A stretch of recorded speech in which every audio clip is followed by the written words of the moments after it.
संत रामपाल नाम का एक व्यक्ति है जो अपने आगे संत लगाता है और पूरे देश में उसके बहुत सारे आश्रम खुले हुए हैं। और जिस प्रकार का वो पाखंड और जिस प्रकार से हिंदू धर्म का वो प्रखर विरोधी है और जिस प्रकार से भी हिंदू धर्म को नुकसान पहुंचा रहा है और भोली भाली जनता का वो पागल बनाने का काम कर रहा है, ये हमने भी संकल्प लिया है कि उसके इस पाखंड को हम चलने नहीं देंगे।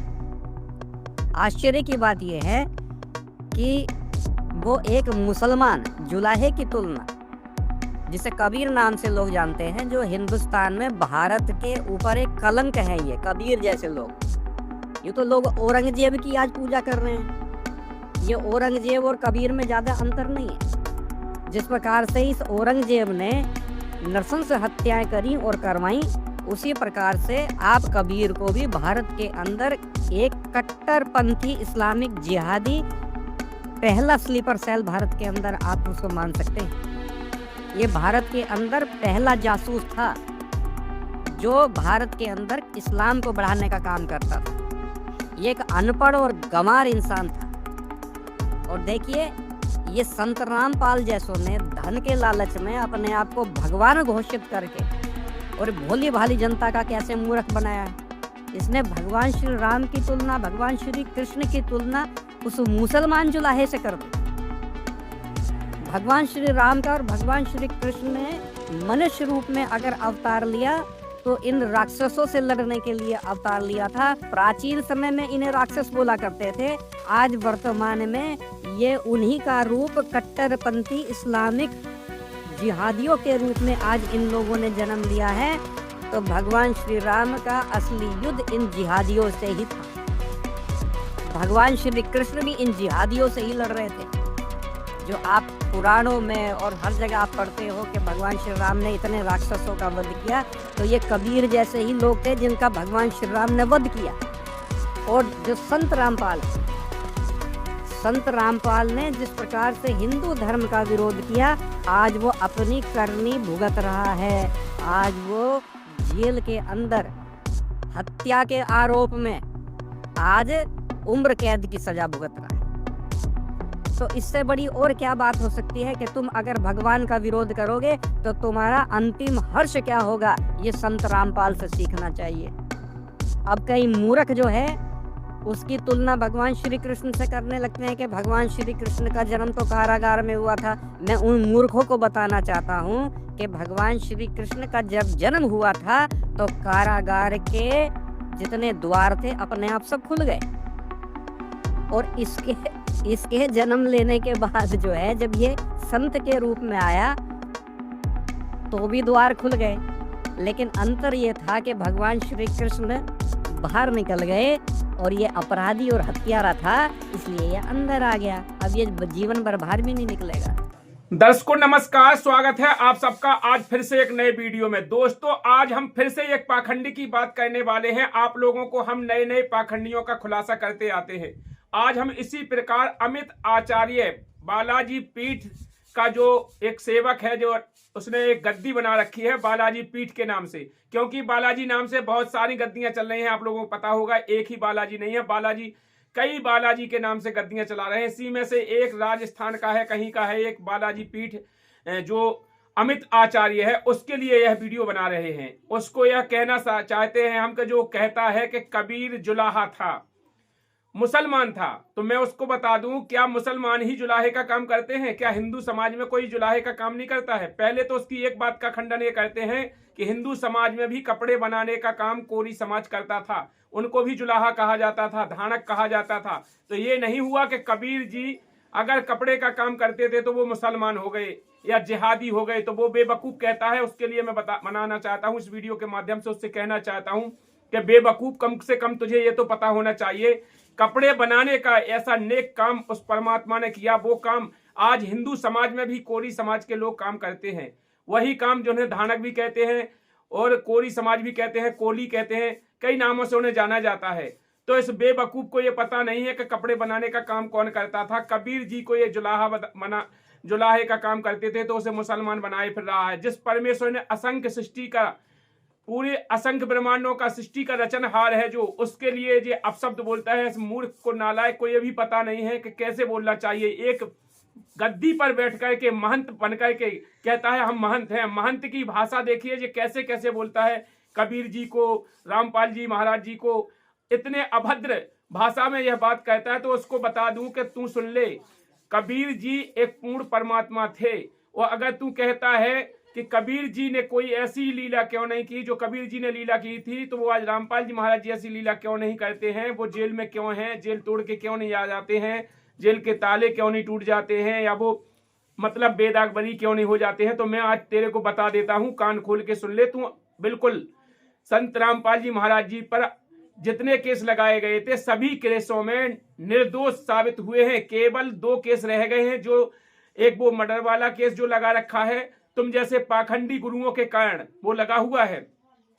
वो में उसमें भी कोई सबूत अभी तक सरकार नहीं दे पाई। 10 साल में सरकार ने एक भी सबूत पेश नहीं कर पाया। जितने भी तुम्हारे जे चमचे चेले लगे हुए थे, जो धर्मगुरु लगे हुए थे, जो संत रामपाल जी महाराज जी के विपक्ष में, जिन्होंने उनकी रोजी रोटी बंद होने के कारण जिन्होंने जे करौथा कांड कराया और बरवाला कांड करवाया, एक भी सबूत नहीं देख पाए। तो इन लोगों से मैं कहना चाहता हूं, जो भी ये पाखंडी ये एक वेशभूषा बना करके ढोंग रचे फिर रहे हैं, इन मूर्खों को ये भी पता नहीं है जे इष्ट कौन है, भगवान कौन है, भक्ति क्या कहना चाहिए। केवल अपनी रोजी रोटी के कारण लोगों को गुमराह कर रहे हैं। ये बालाजी पीठ का जो अमित आचार्य है ये कहता है कि हम इष्ट भगवान राम जी को मानते हैं और पूजा हनुमान जी की करता है। अब बता तू कौन सा तेरा भगवान है, किसकी पूजा करना चाहिए? और तू झाड़ा लगाता है। कौन से शास्त्र में लिखा है कि इष्ट हमारा राम हो और पूजा हनुमान की करें? कौन से शास्त्र में लिखा है कि इष्ट कोई और हो, पति हो राधे श्याम और सोवे जाते हैं घनश्याम के साथ? तो भैया कम से कम इतना तो तेरे को पता होना चाहिए कि जो इष्ट होता है उसी परमेश्वर की पूजा की जाती है। और तू इष्ट मानता है राम को, जय श्री राम बोलता है और पूजा करता है हनुमान जी की। हनुमान जी ने तो स्पष्ट मना किया है। जिन सतग्रंथों को तू उठा करके हवाला देता है, जिनके तू भक्त बना बैठा है, उसको उठा करके देख ले। जो सुंदर कांड है, सुंदर कांड में हनुमान जी ने स्पष्ट मना किया है कि प्रातः काल ले नाम हमारा, तादिन ताह न मिले आहारा। उन्होंने तो स्पष्ट अपनी भक्ति के लिए मना किया है कि मेरी भक्ति नहीं करो, मैं तो दूसरे का सेवक हूं भैया, मेरी सेवा मत करो। और अगर तुम्हें मोक्ष चाहना है या कष्ट दूर करना है तो उन्होंने एक चौपाई में लिखा है, नास रोग हरे सब पीरा, जपत निरंतर हनुमत वीरा। उस नाम का जाप करिए जिससे रोग नाश होते हैं, कष्ट दूर होते हैं। जो नाम हनुमान जी जपा करते थे, मुनिंदर जी से नाम उपदेश लेकर के हनुमान जी ने जो भक्ति की है, उसी के बारे में सुंदरकांड में लिखा है। उन्होंने कहा है, सुमर पवन सुत पावन नामू।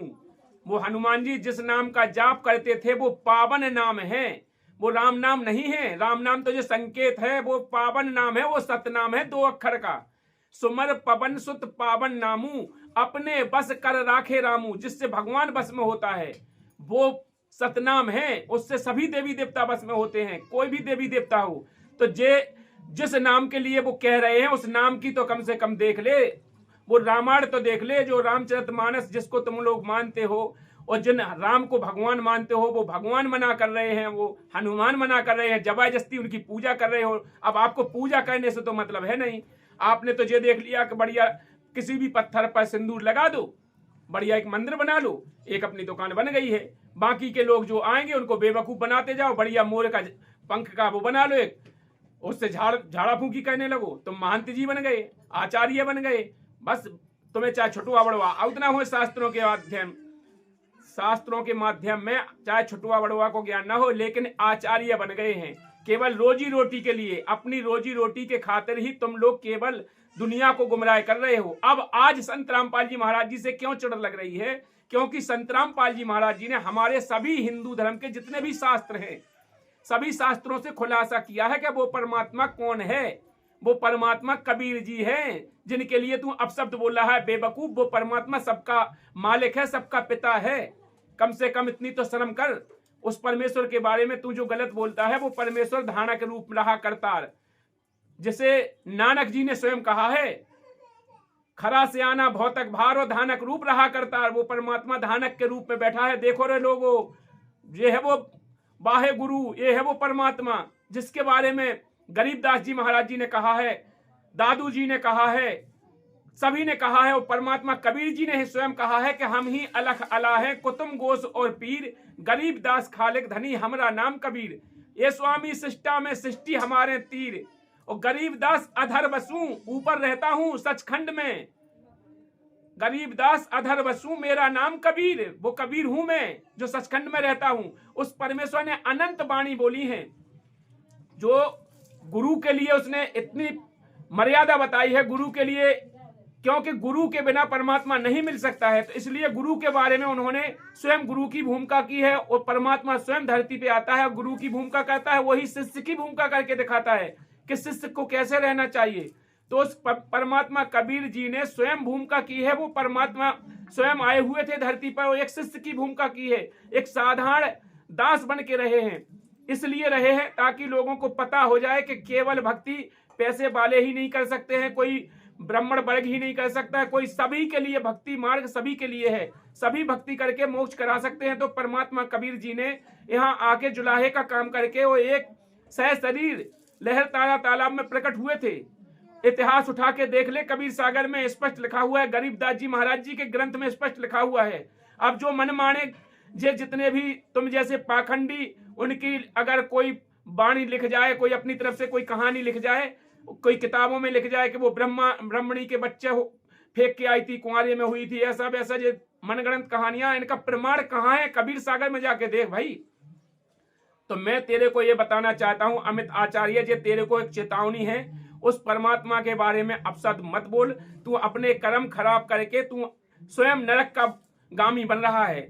और रही बात तेरी रोजी रोटी की, तो अब तो रोजी रोटी तेरी चलने वाली नहीं है, क्योंकि अब दुनिया जागृत हो गई है, सभी को पता हो गया है कि वो परमात्मा कौन है। संत रामपाल जी महाराज जी ने 4 वेद, 6 शास्त्र, 18 पुराण, गीता, भागवत, कुरान, गुरु ग्रंथ साहिब सभी खोल के दिखा दिया है कि वो परमात्मा कबीर जी है। उनकी भक्ति के बारे में सभी शास्त्रों से प्रमाणित कर दिया है। वो परमात्मा गीता जी में जो गीता अध्याय 17 के श्लोक नंबर 23 में ओम तत्सत का जो वर्णन दिया है, वो जिक्र दिया है, सचेदानंद घन ब्रह्म का मंत्र जो बताया है, वो भी प्रमाणित कर दिया है। वो 2 अक्षर का सतनाम है, तीसरा सारनाम है। तो उसके लिए संत रामपाल जी महाराज जी ने स्पष्ट किया है। गीता जी में जो तत्वदर्शी संत के लिए गीता अध्याय 4 के 34 में कहा गया है कि वो तत्वदर्शी संत की शरण में जा, सरलता पूर्वक दंडवत प्रणाम कर, कपट भाव छोड़कर, वो तुझे ज्ञान उपदेश देगा। तो वो तत्वदर्शी संत का पहचान गीता अध्याय 15 के श्लोक नंबर 1 से 4 तक बताई है कि वो तत्वदर्शी संत कौन होगा। यहाँ पर इतने ढेर सारे गुरु हो जाएंगे। उस समय धर्मदास से कह के गए थे परमात्मा कबीर जी कि धर्मदास तो लाख दोहाई, मूल ज्ञान के तऊ बार न जाई, मूल ज्ञान जो बाहर पढ़ी, बिचली पीढ़ी हंस न तरही, जब बीते 5505 हमरा वचन ये होगा साचा, चौथा युग जब कलयुग आई, तब हम अपना अंश पठाई, और काल फंद छूटे नर लोई, सकल सृष्टि परवाने खोई, घर घर में हो बोध विचारा, सत नाम सब ठौर उचारा। घर घर में उस परमात्मा की चर्चा होगी। एक अनेकन हो गए पुनः अनेक हो एक, और हंस चले सतलोक को, सतनाम की टेक, सतनाम का सुमरन करेंगे, सब पुनः एक हो जाएंगे। आज वही समय आ गया है। वही परमात्मा 5500 जब कलयुग बीत जाए, महापुरुष फरमान तब जग तारण खुआए। तो आज 5500 1997 में बीत चुके थे। संत रामपाल जी महाराज जी का ज्ञान 94 से चालू हो गया था। तो आज संत रामपाल जी महाराज जी ने पूरे विश्व में एक डूंडा उठा दिया है, जिसे परमात्मा कहते हैं, एक डूंडा उठा दिया। जो आज धर्म की ध्वजा संत रामपाल जी महाराज जी ने फहराई है, वो सनातन सच्चा सनातन धर्म की ध्वजा, वो आज जितने भी तुम जैसे पाखंडी नकली धर्मगुरु घूम रहे हैं, इनके पास एक छुटवा उड़वा भी नहीं है सदग्रंथों का। उस धर्म ध्वजा से जो सतयुग जैसा माहौल होगा, वो आज संत रामपाल जी महाराज जी के ज्ञान से स्पष्ट नजर आ रहा है। संत रामपाल जी महाराज जी के शिष्य जितने भी हैं, किसी भी प्रकार का कोई भी नशा नहीं करते हैं। इतिहास गवाह है इसका। संत रामपाल जी महाराज जी के शिष्य किसी भी प्रकार का दहेज, जो दहेज जैसा राक्षस पूरे भारत में एक कुप्रथा बन चुका है, उसको खत्म किया है। एक मृत्यु भोज जो दुनिया में सबसे बड़ा अभिशाप है, तुम जैसे पाखंडियों ने ही इस मृत्यु भोज को लगा रखा है। जो तुम कहते हैं 13वीं कहना चाहिए, 6वीं कहना चाहिए, कुछ करना चाहिए, लोगों को ठग रहे हो तुम जैसे। पितृ पूजा के लिए गीता अध्याय 9 के श्लोक नंबर 25 में स्पष्ट मना किया है। जो भूतों को पूजते हैं भूत बनते हैं, पितरों को पूजते हैं पितृ बनते हैं, मेरा पूजन करने वाले मुझे प्राप्त होते हैं। तो तुम लोग तो पाखंडी हो, ढोंगी हो, तुम लोगों को तो अपनी रोजी रोटी दिख रही है।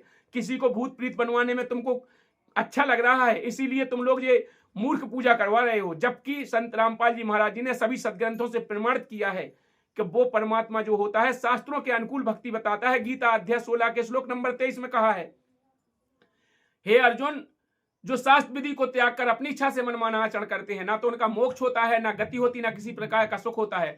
आज विश्व में केवल संत रामपाल जी महाराज जी के अलावा कोई भी शास्त्र के अनुकूल भक्ति विधि नहीं बता रहा है। इसीलिए तुरंत 24 में कहा है, गीता अध्याय 16 के श्लोक नंबर 24 में कहा है, हे अर्जुन, इसलिए तेरे लिए कर्तव्य और कर्तव्य की व्यवस्था में शास्त्र ही प्रमाण है, क्या करना चाहिए क्या नहीं करना चाहिए।